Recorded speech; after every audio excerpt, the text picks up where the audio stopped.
Good morning, everybody, and welcome to this session of the World Bank Family Network's Power of Relationships Part 2. I'm very pleased to welcome Malahat, Stephanie, and Rua, and also, extend a big thanks to the three of you for making this presentation. We had a great first part of this, and we're looking forward to the second, especially during this quarantine. Relationships of all sorts are under tremendous strain. And although everyone's trying their best, there are quite a few challenges. And at WBFN, we are very well aware of them. So I am personally looking forward to what guidance you have to give us and what light you can shed on this important topic. So having said that, over to the three of you. Thank you.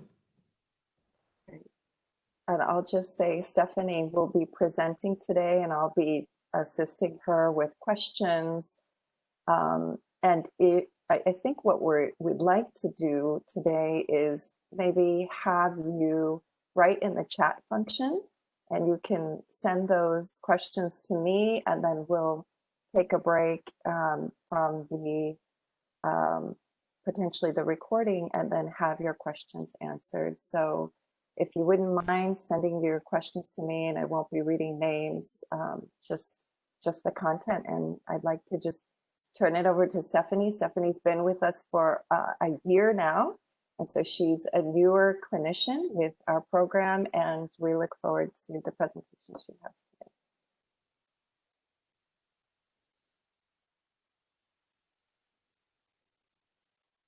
Great.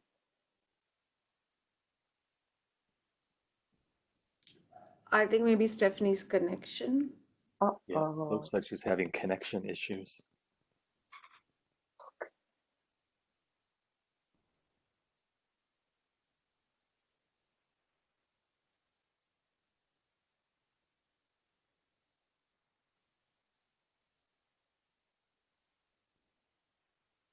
And the goal for today is to really build on that content, because we do need to. Stephanie, I think you were offline. We couldn't hear you at all, so you might want to start again. Can you hear me now? Yes. Yes? Okay. Yes. So let me go back. Let me know. Can you hear me now? Yes. Okay, wonderful. So let me begin again. I was saying thank you so much for having us to be part of this wonderful discussion. It is not intended to be a lecture. It is really intended to be engaging and to be talking among all of ourselves about the power of relationships. As you know, we had a part 1 a few weeks ago, and the intention is to build on the rich content to further our knowledge and understanding on the topic. This is a topic that's actually very near and dear to my heart because, you know, talking about relationships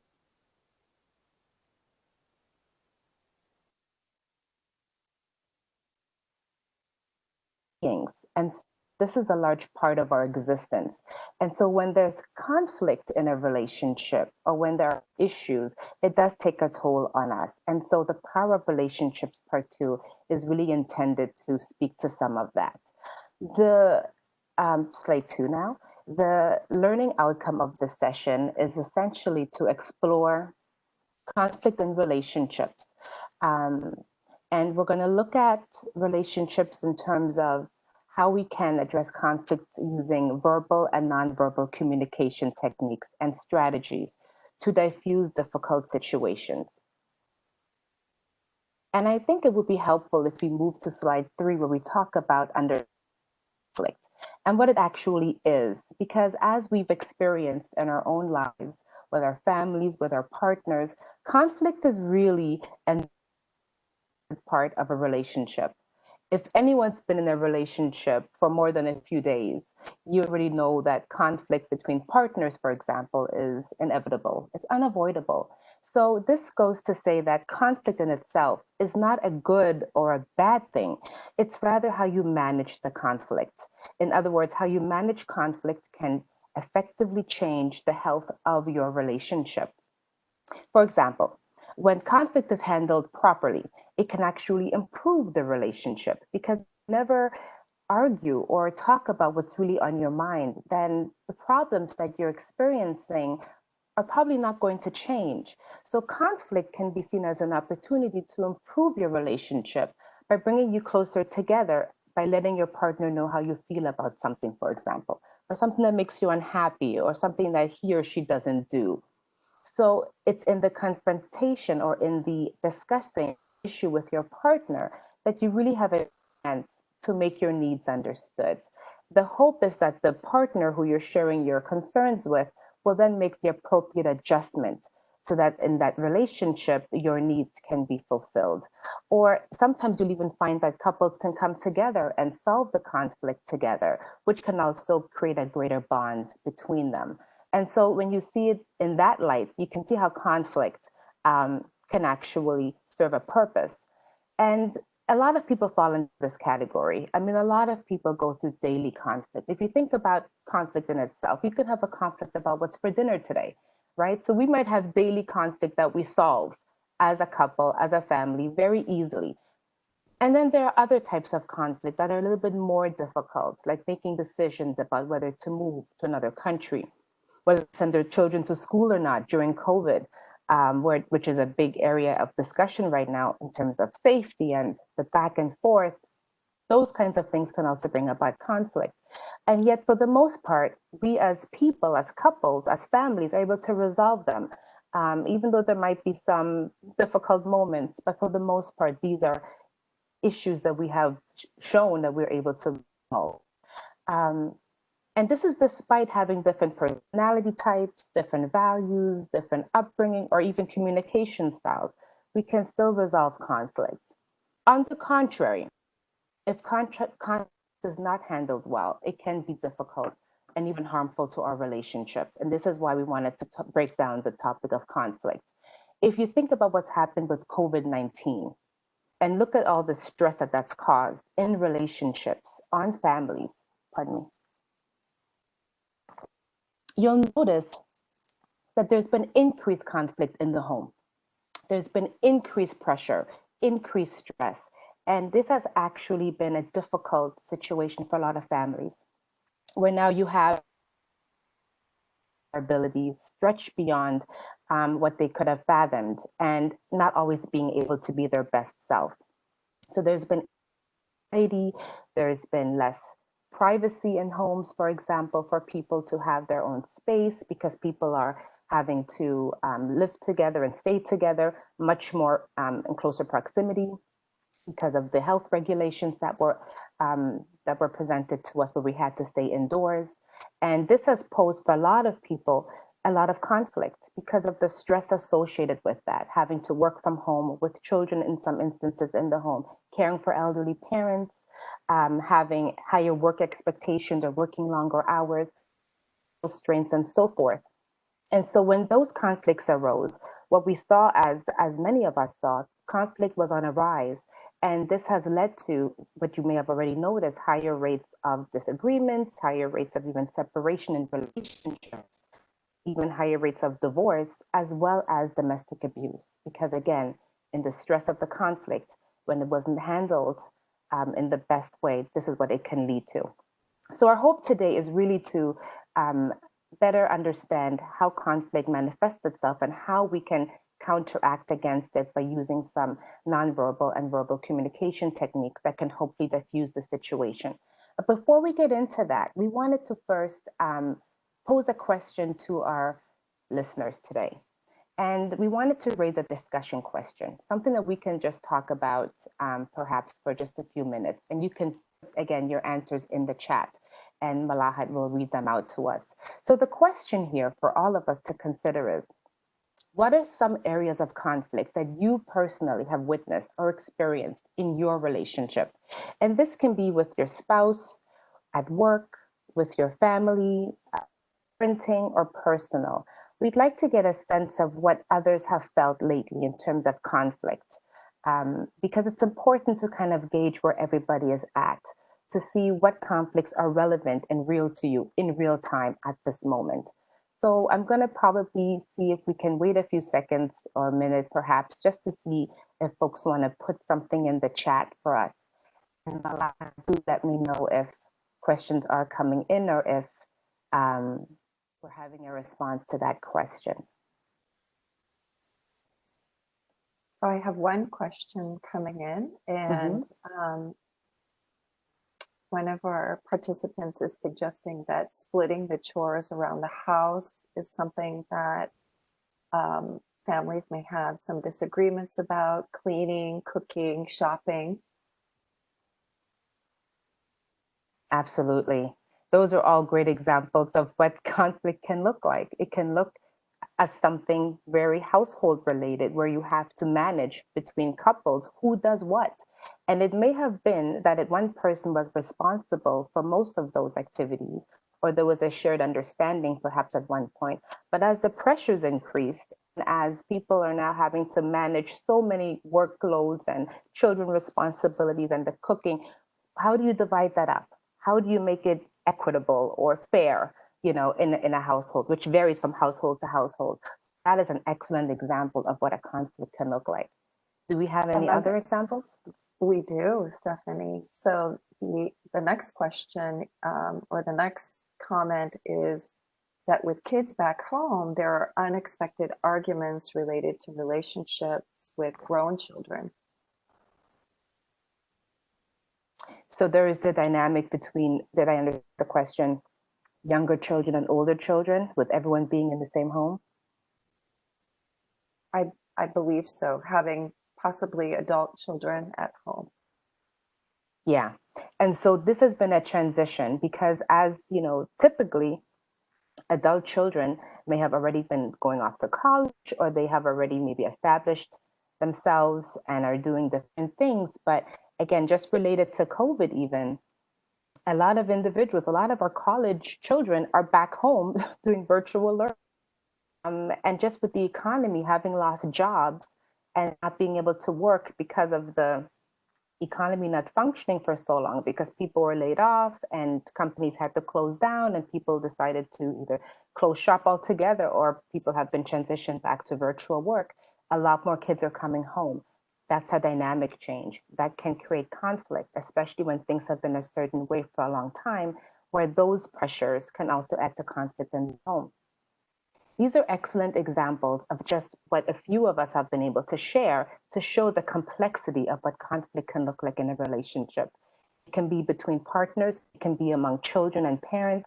So it's inevitable. And I wanted to just normalize that conflict is a part of our daily lives. So it's not something that's either good or bad. It's just that it's there. But again, it's how we manage it.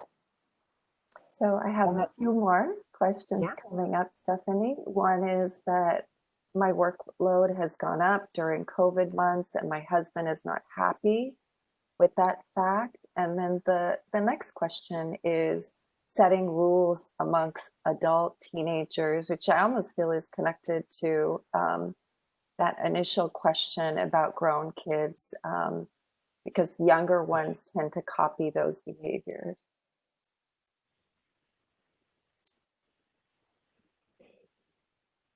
All these examples, there is an expectation that is either not being met, or that things have changed drastically, causing some kind of disagreement or level of discomfort, or that now we have to reestablish or reset rules, for example, like you mentioned in the last question. And so when these things arise, it creates certain elements and shifts in the dynamic of a relationship. And this is where it's a good opportunity to reflect and think about the approach you're going to take and what the outcome could potentially be, right? So as you're dealing with these different types of conflicts, how do we manage these changes? How can we still address those changes while keeping our relationship whole? That is really what we're hoping to talk about today, because these are great examples. And we're hoping that as we go through the techniques and as we go through the examples, you'll be able to see a few strategies that might be able to resolve some of these questions or some of these concerns that you're raising right now.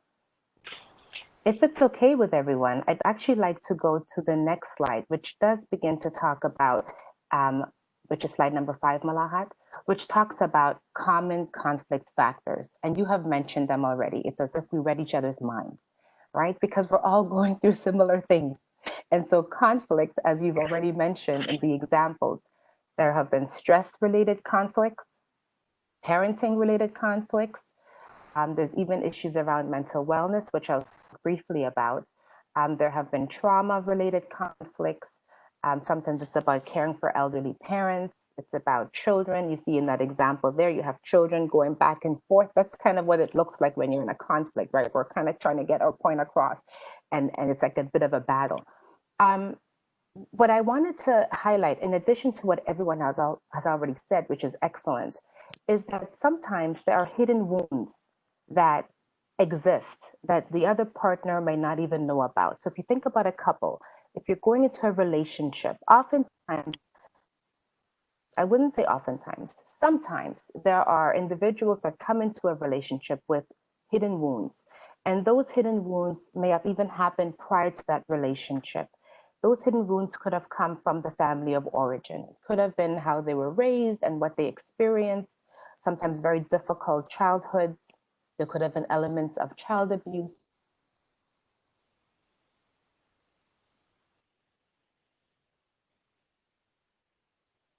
These things, and sometimes they become more a thing of the past, even in the unconscious mind, where we're not necessarily thinking about or history. Um, Things can come back into the conscious, the feeling of vulnerability or feeling defenseless, or even getting confrontational. Sometimes there are hidden or unconscious wounds that can actually be triggered during conflict. It can also happen when you've been in a past intimate partner relationship, for example, that was unhealthy or abusive. So that when you're in your current relationship, you may find yourself much more agitated or triggered when you see symptoms or signs you may have gone through, even if it's not the same thing. And so sometimes hidden conscious part of our brain can actually trigger when certain things are happening when we're in high conflict situations. So I wanted to just mention that as something that can also contribute to conflict in a relationship because the other partner may not even be aware of that. And so it may just create another level of conflict without the understanding of what is preceding that, where that thought or where that behavior is coming from.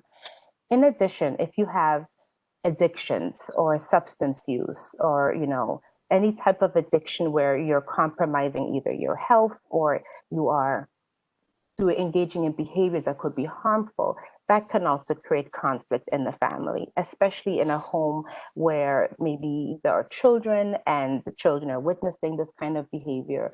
And, with stress, that's one of the coping mechanisms for some individuals where they resort to maybe drinking to kind of help relieve stress, but that can also turn itself into another dynamic that can also create conflict in the home. So conflict, like we said in the other examples, can vary from stress to hidden wounds to parenting and so forth. I'm going to pause here just in case there are any questions in the chat, Malahat, before I continue. Thanks. So people are interested in understanding how to talk to their spouse so that there are not more issues that get developed. So how to manage those conversations in ways that are healthy. Excellent. It's a they know our PowerPoint, Malahat, because that's coming up next. Okay. If we look at slide number 6, action. So this leads to the answer of what do we do to help manage the conflict so it doesn't escalate, which is what I'm hearing. And that's exactly what we would like to avoid, is for conflict to escalate. First, I think it's important that we look at what are some of the common reactions that we actually go through or we exhibit when we're feeling like when we're in a conflict and when we're feeling like we're under attack or when we feel as though we're not having or point of view expressed clearly. Common reactions can often be we feel criticized or we can do the criticism. There's a defensiveness component. There's contempt and stonewalling. And I'm going to go through all four. So I'm going to take just a minute, maybe or so, to just go over each of these because they're really important elements. And this really comes from the work of Dr. John Gottman, who I know Malahat cites a lot in her work as well, because he has made a lot of remarkable research around couples. And in 1990, in his own marriage, where he was experiencing a lot of conflict, this is where he sought out to research couples to find out what causes conflict and what makes conflict in a relationship have better outcomes or not so good outcomes. What are the factors or contributing communication techniques that are used usually in high conflictual situation? And he was able to predict, as a matter of fact, I think with a 93% accuracy, that based on the way people communicate, it can actually predict whether or not people stay together based on these four elements, based on these four common reactions. So, for example, he found that where there were some indicators that in the way couples communicated and the way they managed conflict could actually predict separation or divorce. So that's pretty profound. That's very interesting research. And so if we look at what these actual reactions are, I think it'll help shed some light on it. So let's look at criticism. This is when one partner criticizes the other person. It's generally seen as an attack on the person's character. So this is not, talking about what wasn't done. Maybe you forgot to do something. This is about literally attacking someone's character, undercutting who he or she is. It's marked by insults about what their perceptions of life are. An example of criticism might be, you forgot to do this, you forgot to do the dishes again. You're so lazy. And so by adding that attack on the person's character, you're really shaming them with that critique. And this is very hurtful and harmful in relationships. Let's look at defensiveness. So as human beings, it's very natural for us to defend ourselves, especially when we're feeling attacked. So we want to stand our ground. We want to be defending our actions, even if we know that some of it may not be right. We still tend to be defensive. And this is a defense mechanism that might be used whenever you feel like you need to protect yourself. And so in being defensive, you put up this front, you put up this attitude, which makes it difficult to communicate with you because essentially you're in a defensive mode. And that's, again, a challenge in relationships. Contempt is actually considered the most dangerous of all of them, because this is suggesting dominance over another person. So when you're using contempt as a reaction, this is where it's pretty harsh feedback or it's ruthless. It generally suggests a sense of disgust with the other person. And as you know, that can have detrimental effects in terms of how people relate to one another. So for example, this is where you might compare yourself to the other person. Look at what I did last week and what did you do instead? So it's again showing that you were maybe even superior or have more authority over the other person. And this can escalate to different incidences that are harmful, including, potentially domestic abuse. And so using contempt is another reaction.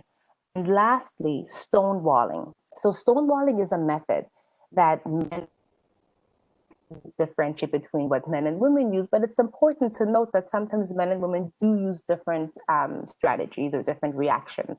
This is one where men have been identified to use this more to avoid conflict. And what it means is that they go into themselves and they shut their spouse out. So stonewalling is when a partner basically tries to keep the other person away by keeping within themselves. And this only leads to more aggression and dissatisfaction in the relationship when the other person feels left out. So what this could look like is staying in your home office all day when you're working from home and not engaging with the rest of the family, staying completely separate, or what used to, a term that used to be commonly used, staying in your man cave. So you essentially disconnect from the rest of the family. I'm going to move on, Malahat, unless there are any questions about this or anything else that may have come up in the chat. We're good. Awesome.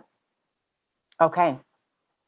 So now that we've kind of given a bit of a background about what conflict looks like, how we get to this, how we use defense mechanisms and other type of response mechanisms, let's get to the meat of it, which is the strategy for managing conflict. There is hope, everyone. This is the good part about conflicts, because as human beings, we can adjust.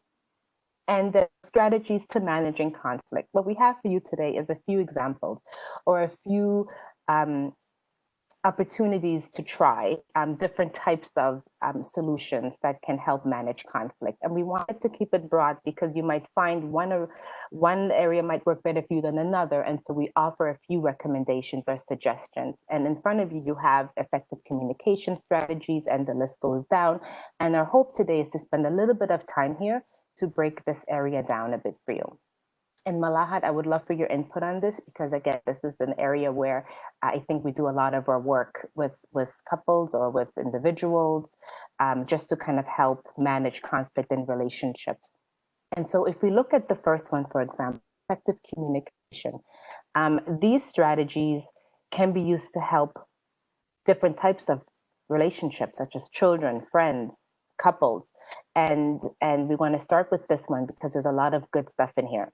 So when you think about communication, you may have heard of passive communication, aggressive communication, just to say that those types of communications do exist. They're often used, but there are some challenges to those. So passive communication is where you may ignore or use silent treatment or don't express the way you feel about something. It's very much an act of self-denying.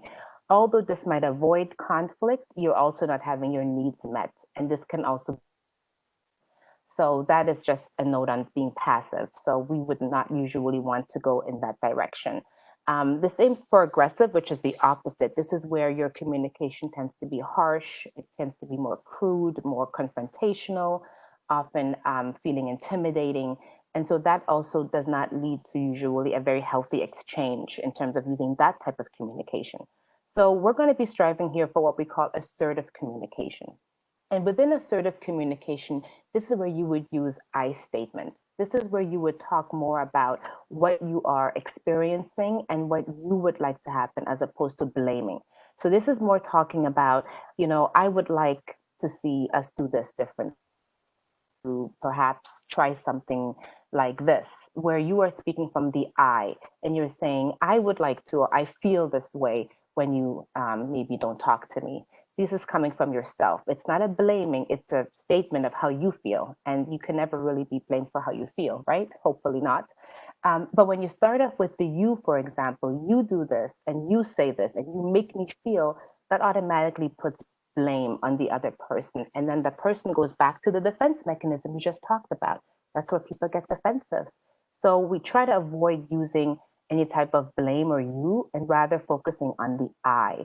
And this has been a common strategy used. You may have already heard this. This may not be new information, but it's just a refresher that these strategies do work when used appropriately. Another thing we're going to talk about here is just being direct. Sometimes in communicating with someone, or to diffuse a situation, or to manage conflict, it's important to say what it is that you want. Be direct. Sometimes beating around the bush or going in circles, one, doesn't make the message clear, and also you won't get your needs met. And so being direct, asking for what you want, is probably an approach that could work for you, because it does have the benefit of cutting out some of the other information and just getting to the point. Now, there is some information that you find maybe harder to ask for. For example, if you want, a new car, for example, there's a sandwich approach you may want to use, which is, for example, cushioning the ask between two positives, right? So a positive at the beginning and a positive at the end, and then you make your big ask in the middle. So you might start off by saying something like, honey, you've been so good, and we've had so much, I really appreciate how hard you've been working, and we've been able to really save in this area. And I really appreciate how you've been so very diligent about making sure that we have these savings. And as a matter of fact, I actually need a car. Because my car is running down and I need to have a car, and it's not working and it's not functioning, and whatever it might be. And then you end it with a nice comment like, you've always been so supportive. I'm really thankful that you'll consider this. And I think we can maybe talk about it at another time. You ask for a really huge ask, but you've cushioned it between two things, which are very positive. And that can also help stroke the ego. So it's called sandwich approach. I've also heard it being called the kick and stroke approach, where, well, first you're stroking the ego, then comes the kick, which is the big ask, and then you stroke the ego again. So that's another strategy in terms of asking for what you want. I would Avoid just add, Yes. may I jump in? Just Yes, in please. terms of effective communication, I would just add that culture has a lot to do with how we communicate, as well as our family of origin and how we may have communicated in our families. And sometimes we repeat those patterns, right, in terms of what we learned in our homes growing up. So to be mindful of how that plays into how you communicate in your adult relationships can often be helpful. I find that the sandwich approach is very connected to maybe even some of our cultural approaches, where we tend to be softer and kind of bring in our partner in ways that can help them. So very much connected. I almost feel like that one is so culturally appropriate, at least from my culture. But just to kind of be mindful that we've learned certain communication techniques growing up, and we repeat those same communication techniques even when we know that they've been ineffective. But that's how we function. We learn from what our past experiences have taught us. And so kind of learning to unlearning some of those communication patterns can be an important part of your growth. Absolutely. Thank you, Malahat. And this kind of goes back to the family of origin, what we learned, and some of it might even be unconscious to us. It may just be so part of us, we don't even know that we're doing it. And so it does go to say, if it's not working, you may want to consider relearn. And we're almost kind of going through with the strategies here for effective communication. I wanted to include active listening skills. And you may have heard, again, this term already. And just to highlight again, that active listening when you're in a conflict situation can be a very useful tool. So when you're actively listening, you are fully engaged in that moment, in that conversation. You're not doing something else. You're not on the phone. You're not fidgeting or looking at the clock or trying to get to something else, but you are fully present with all your senses, and you're engaging in verbal and nonverbal communication at the same time. It's giving full attention to your partner. And what that can look like is like this: giving eye contact. Eye contact lets the person know that you are engaged and that you're looking at them because you are actually paying attention. That's the message that it sends. Sometimes it's even leaning into the person, showing that you are with them. And so that body language, that shift from maybe turned, to the side, actually leaning towards the person, or at least being in front of them, or in some kind of view that you are physically present as well.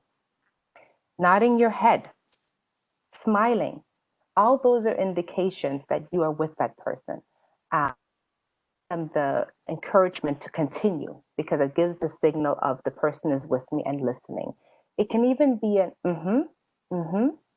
Even that, again, could let the person know that you are following the sequence of what they're saying, because you are verbally acknowledging. You're not necessarily agreeing. This is not to say you're agreeing with what they're saying, but you are actively listening and you're part of it by being present. And even asking clarifying questions. If there's something you don't understand or is not clear, this is where you can ask, I don't know what you mean by that. Can you say that again? Can you repeat that? This now becomes you being involved in the discussion or in the listening a lot more actively, because you're wanting to clarify. And this kind of feedback will make the speaker feel more at ease and therefore communicate more easily, openly, and honestly. So that is another strategy that can be helpful. And with that being said, there's also what we know to be common sometimes in relationships is the silent treatment. What do you do with the silent treatment, right? This is where the person is not speaking to you at all. And how do you engage with someone when they're using silent treatment? Again, I would recommend active listening. You can still tune into the person without necessarily saying anything, but just letting them know that you are still available and you're listening to their body, you're listening to their movements, you're listening through the senses, and that you can still sense, even through the silent treatment, what might be going on. So this is where you can use your nonverbal involvement. Try to be non-judgmental during that phase, because this is where it's very easy to get upset and also resort to the silent treatment. So this is where perhaps using a non-judgmental approach and learning how to tolerate the silence a little bit longer might open up the opportunity for a discussion later. And so this is just as around silent treatment that I wanted to share. Anything from you, Malahat? Any? Good.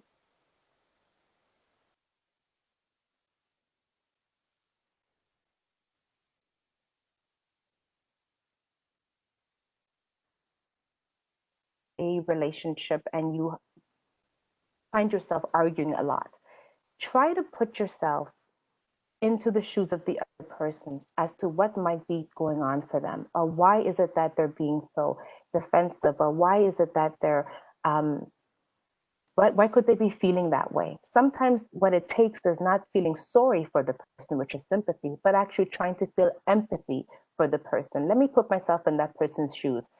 So we think about a couple, for example. There might be a lot of complaining about the children, and I have to do all this, and maybe this is the mother talking. I have all these things to do, and it's constantly coming to you for help. This would be the partner. And instead of getting upset and saying she's always complaining, try to maybe put yourself in her shoes. What would a day for her look like? What kind of pressures does she have to deal with? What kind of support might she need? This is just kind of putting yourself in that person's shoes to feel, even for a moment, what it might be like to be that person. This can help break down some of those defenses and some of those criticisms, because you might realize being that person is more difficult than you anticipated, and that you may have taken things for granted. And so empathy can be another wonderful tool used to engage in effective communication, because then you can start where the person is, as opposed to starting at a different place. Okay. So I want to from here move to sort of neurobiological responses. And this is an area I know Malahat had talked about in the part one extensively. There's a trend in research being more focused on the brain and the things we can do using our neurobiological understanding to interact in ways that help us connect more positively. So using our brain to essentially have better outcomes in our relationships. This is fascinating. And I love this entire research that's been going on. So the brain, as you know, is a complex and multifaceted organ in our bodies. It's where we store our thoughts, our memories, feelings, and emotions. And some of it might even be unconscious. So some say that we love with our brain and not with our heart, because all of that stuff happens in our brain, how we feel. And so when we are in conflict, a stress response occurs, in our brain. So for example, when you experience anger or sadness, a part of the brain basically reacts. And I don't want to get into all the different terminologies because that's not the important part, but it's that there could be a stress response that's activated. And when you are angry or stressed, it signals the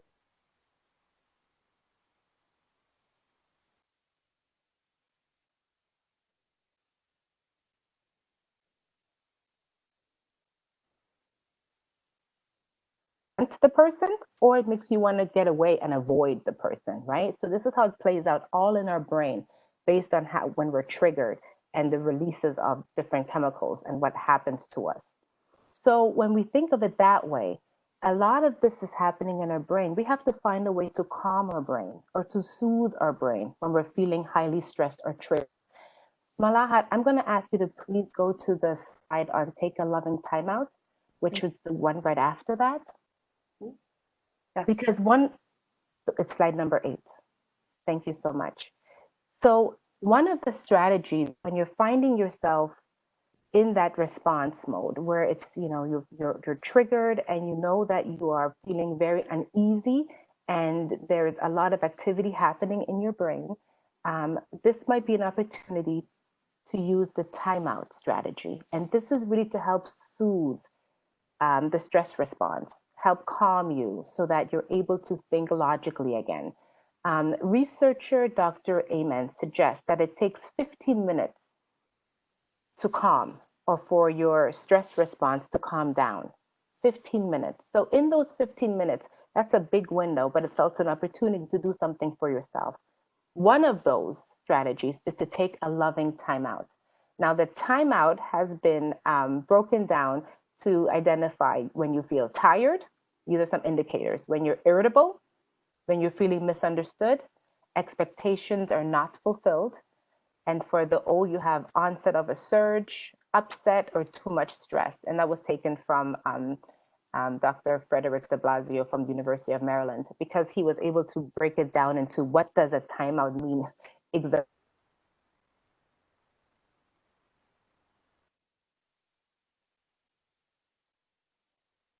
Down when you might need to remove yourself from the person or from the event that is triggering you. A timeout is often used for children. If you think about it, we put our children on timeout, and it serves the same purpose. It's giving them a chance to cool and calm down. But as adults, it has another purpose, which is actually an opportunity for us to do something that is going to calm and get us to think about things a little differently by removing ourselves completely and using a strategy with our partners that they also understand that you're using it. So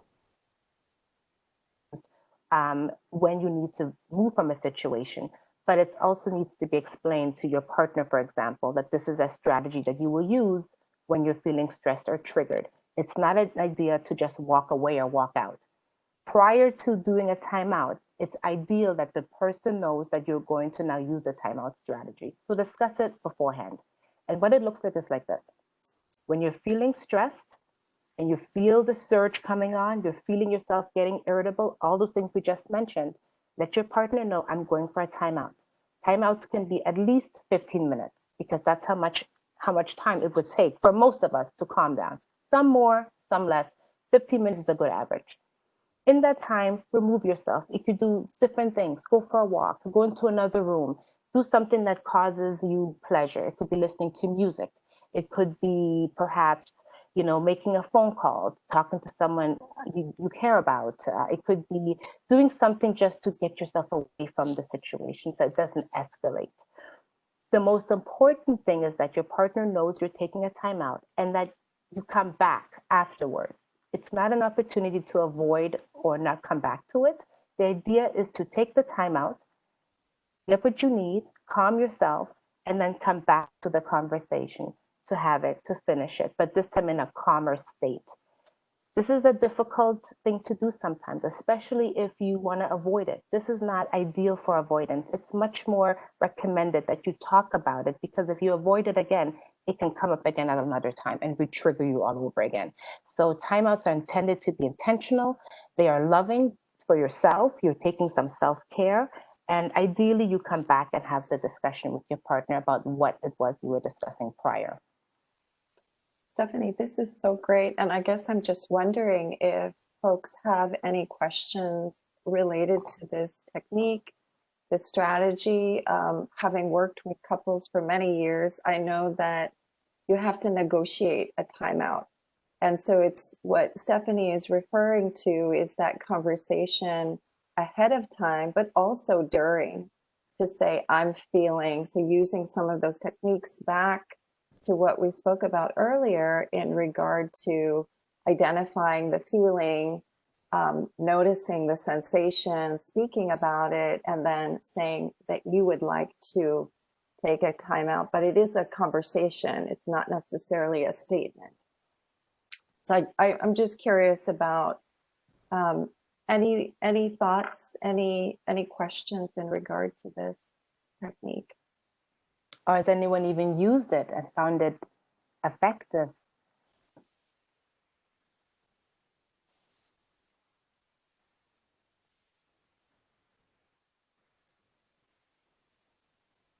No questions, no comments on this side. So Okay. on. Yeah. Well, sure. Thank you. So it is another strategy to put in your toolbox of different techniques you can use.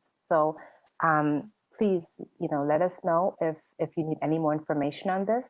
But we will move on to the next section, which is laughter as medicine. So this is another strategy for managing conflict. Humor, for example, can relieve some stress, especially when things are getting a little bit heated. Sometimes, putting in a joke or a common, something that both persons in a relationship, for example, a couple might find funny. This might be a time to plug that joke in there to kind of diffuse the building of tension. Humor can be a technique that's used effortlessly. It can be used at certain opportunities, potentially going to break the tension. And it can also relieve some of that stress because you're releasing some of those very high toxic feelings that could be released by a laugh, because laughing can be calming, it can be cathartic, it can actually help break some of that tension. There is a caution though with laughter, because the idea is not to laugh at the other person or for the perception for the other person to be that you're laughing at him or her. That would be counterproductive, and that would be more seen as, one of the negative responses, to be laughing at someone. That is never necessarily helpful, and it doesn't make anyone feel good to be laughed at. So laughter should be that is mutually done, where you can laugh together and you can make a joke that is going to be in good taste and that is going to be received well. So just be mindful about the kind of joke you might want to raise at that time to help diffuse some of that tension. It's also an opportunity to laugh at yourself. I mean, sometimes the things that we are arguing about a little bit silly. And I'll use an example. When I'm looking for socks in the morning and I can't find socks, and I'm looking around the house for socks and I end up getting really agitated. Sometimes it's good to be reminded that it's a sock. It is annoying, but it's a sock. And when you think about so many other things that you're going to be dealing with, it does seem a little bit minor compared to the other major things coming up in the day. And sometimes it's okay to laugh at yourself. It's okay to laugh and say, you know what, that was kind of funny, that was kind of silly, but it was in the moment. And because we have so much tension built up, sometimes we forget to laugh. A long time ago, I remember, hearing it takes more muscles to frown than it does to laugh, so this might be old school thinking, but sometimes, laughing can actually relieve some of that stress, and it can actually bring couples have a shared joint moment of laughter together, which can diffuse a situation. So laughter can be medicine. It can take the edge off, and it can create sort of a happy memory between individuals. Anything to add, Malahat? No, not at all. But I am looking at the time and wondering if others have any questions or comments, and we should go ahead and move on. Okay. All right. Any questions? No. Okay. So let's quickly look at the use of spirituality. This is an area where some folks find comfort in spirituality, in knowing that there's a greater power than themselves that they can go to.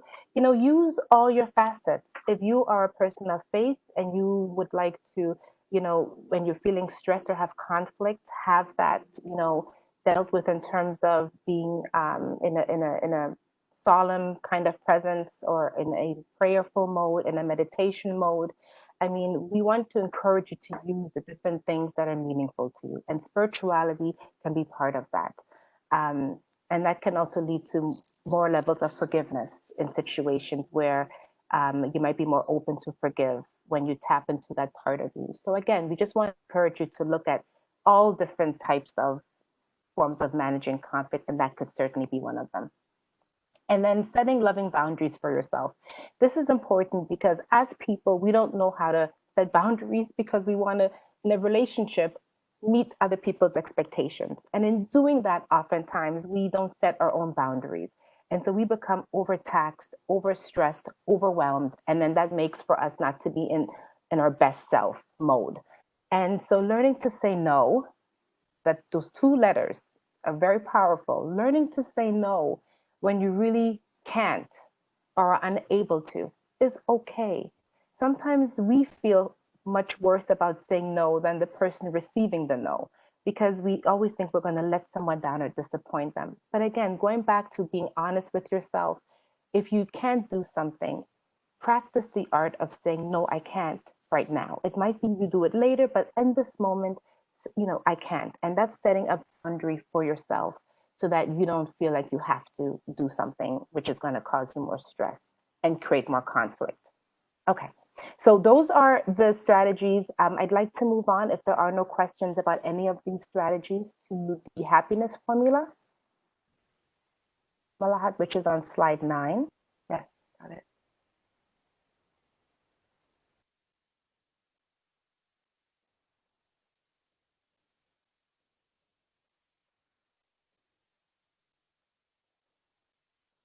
This was developed by psychologist William Jones. And the concept is that is measured by our expectations to the extent that our partner meets those expectations or our child meets those expectations. So, in other words, success or satisfaction is the degree that the other person meets our expectations. Okay? That is the premise of this formula. The concept here is that we expect certain things of our partners and experience heartache when those expectations are not met. It's human nature of us to have high expectations of those we love, but we have to be realistic. Expectations can never be met 100% of the time. So if we move to slide 10, you'll see the actual equation of what the happiness formula looks like. So if we put this into a numerical equation, this is what it looks like. We might expect individuals to be a 10 out of 10, for example. But people are usually lower than that. I mean, no one is a 10 out of 10, right? You might be an 8 out of 10. And you can still achieve a great level of happiness with an 8 out of 10. However, people may tend to focus on the 2% that's not there, right? Because we as human beings tend to focus sometimes on what's not there as opposed to what is there. So when you're seeing that something might be missing in that relationship, there may be a tendency to become unloving or unaccepting of the person because we don't see the end result of what makes us happy. And so we relate to the person based on the missing 2% and not looking at the full 8 that the person is presenting. So what the happiness formula suggests is that if you adjust your expectations of your, and instead of expecting them to operate at a 10, even though they're operating at an 8, if you adjust the 10, and that's why the 10 is crossed out, because that's your expectation. If you can adjust your expectation to what is much more reasonable, you might be more fulfilled and see the happiness, because now you're basing your expectations on something that is much more realistic, something that is much more attainable, and something that is already existing. So this is not to say that you lower expectations. It's not to say that you shouldn't have any at all either. It's just to say, put it into context, look at what exists already, put the numerical equation at a number that is attainable, in this case an 8, and if you look at it, 8 out of 8 is pretty good, right? So it looks a lot better than looking at a deficit. So the happiness formula is another way to visualize and put into context what exists in our relationship and focusing on the positive and not so much on the negative. So I'm moving on, and Stephanie, I'm just saying that there's about 4 minutes left. So if you'd like, 4 minutes left. So if you'd like to wrap it up, wonderful. Just so to give some time for folks. Okay, to ask some questions. We can stop here and we can definitely get some questions. Are there any? We'd love to hear from you. So I see that we have one. The question is this the same as managing one's expectations? One's referring back to the happiness formula? Yes. Yes, this can be applied not just to relationships, but also to your own. Absolutely, great question. Sometimes we set the standard so high for ourselves that we don't see the percentage that which we are operating in, and we focus on what we may not have, which may even just be like a personality piece, that we may just not operate that way because of our personalities. It's not a deficit. It just means that we are operating at this level. And to put ourselves at an expectation that is hard to meet can be self-defeating and can make us feel not good about ourselves. So absolutely, this can be applied to yourself or to your partner. Great question. Any other questions? Good. Good. Okay. So we're going to be wrapping up, and we're wonderfully on time because we're getting to the slide, which is very near the end, which is on the relationship spectrum. Malahat, that's slide number 12. Because the strategies that we just talked about today are all based on the premise that there is a healthy relationship and that you're able to negotiate some of these suggestions, some of these recommendations, some of these strategies. Once that spectrum starts to shift towards unhealthy or even abusive, these strategies may not be appropriate because they may not work, but also they may actually put the person at more risk, the person that's being abused, for example. So we wanted to be very cognizant of the fact that these examples or strategies that we just used may not be appropriate in all relationships. And it's really important that you gauge whether your relationship is healthy, unhealthy, or even abusive before you engage in some of these, because they can be harmful. And if there is abuse in your relationship,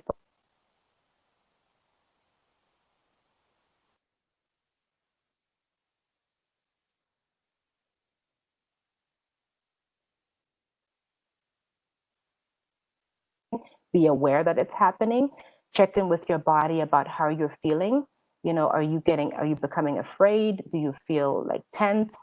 The other person body movement changing? Are they is the partner who's being abusive, for example, clenching his or her fist? Is there something happening that's making you uncomfortable by just body language? This may be a time to position yourself to be in a more safe place in case you have to put maybe a barrier between you and the person, or if you had to leave the place. You know, this is more of a de-escalation strategy if you find yourself in abusive types of situations. Pay attention to tone. Is the person's tone raising, escalating, and even your own tone? Are you starting to use a higher pitched voice? Because sometimes when you're highly stressed or when you're afraid, your tone might also change. So it's important to be mindful of your own tone and how you sound to help manage the escalation, because that is part of the grounding that you may need to do for yourself. And the focus there is on safety, safety, safety, safety, and seeking help when you need it. So this is a different approach you would take for de-escalation in abusive situations. And speaking of that, just wanted to highlight that Malahat and I, are counselors, and we wanted to just highlight the importance of utilizing services that are available through WBFN, specifically the Family Consultation Service, which is sponsored and funded by the World Bank Family Network, confidential, no-cost counseling and consultation for spouses, domestic partners, and dependents over the age of 18. The contact information is there. Please feel free to reach out and connect with the program if you need additional support. And very lastly, slide number 15. I'm sorry. Mhm. Also, just to talk about the domestic abuse prevention program. Again, if you're finding yourself in highly abusive situations or any type of domestic abuse situation, please feel free to contact the program as well. Again, specialized confidential counseling services, and the phone number and contact information is also on this slide. Just to wrap up, then, we have further reading. If you're interested in learning more about how your brain wires and rewires for love, and any other information about neurobiology, there's some further reading for you on slide number 16. And